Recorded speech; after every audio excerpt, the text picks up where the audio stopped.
వివాహితర సంబంధాలపై సుప్రీంకోర్టు సంచలన తీర్పిచ్చింది. పెళ్లి తర్వాత వివాహిత తన ఇష్టంతో మరో పురుషుడితో శృంగారంలో పాల్గొంటే తప్పుగా పరిగణించలేమని తెలిపింది. ఈ మేరకు ముంబై ఖర్గార్ స్టేషన్లో 7 ఏళ్ల క్రితం ఓ వ్యక్తిపై వితంతు పెట్టిన రేప్ కేసును విచారించిన ధర్మాసనం అది తప్పుడు కేసుగా పేర్కొంటూ కొట్టివేసింది.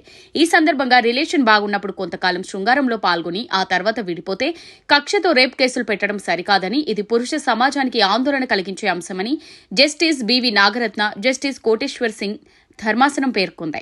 ఇక కొంతమంది పెళ్లి చేసుకుంటామనే ఒప్పందంతోనే సన్నిహితంగా ఉంటారని ఖచ్చితంగా చెప్పలేమని స్పష్టం చేసింది. ఇదిలా ఉంటే వివాహితర సంబంధంపై గతంలో సుప్రీంకోర్టు కూడా కీలక ఆదేశాలు జారీ చేసింది.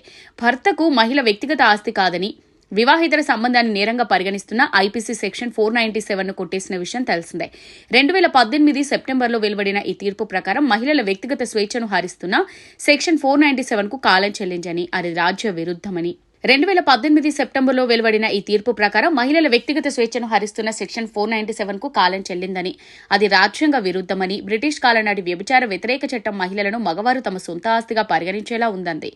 ఇది వారి ప్రాథమిక హక్కులకు భంగం కలిగించడమే అని అభిప్రాయపడింది. ఇష్టంతో శృంగారంలో పాల్గొనడం మహిళల హక్కు కాబట్టి ఆమెకు షరతులు విధించలేం. వివాహితర సంబంధం నేరం కాకపోయినా నైతికంగా తప్పు. దీని కారణంగా చూపి విడాకులు తీసుకోవచ్చని ధర్మాసనం తెలిపింది.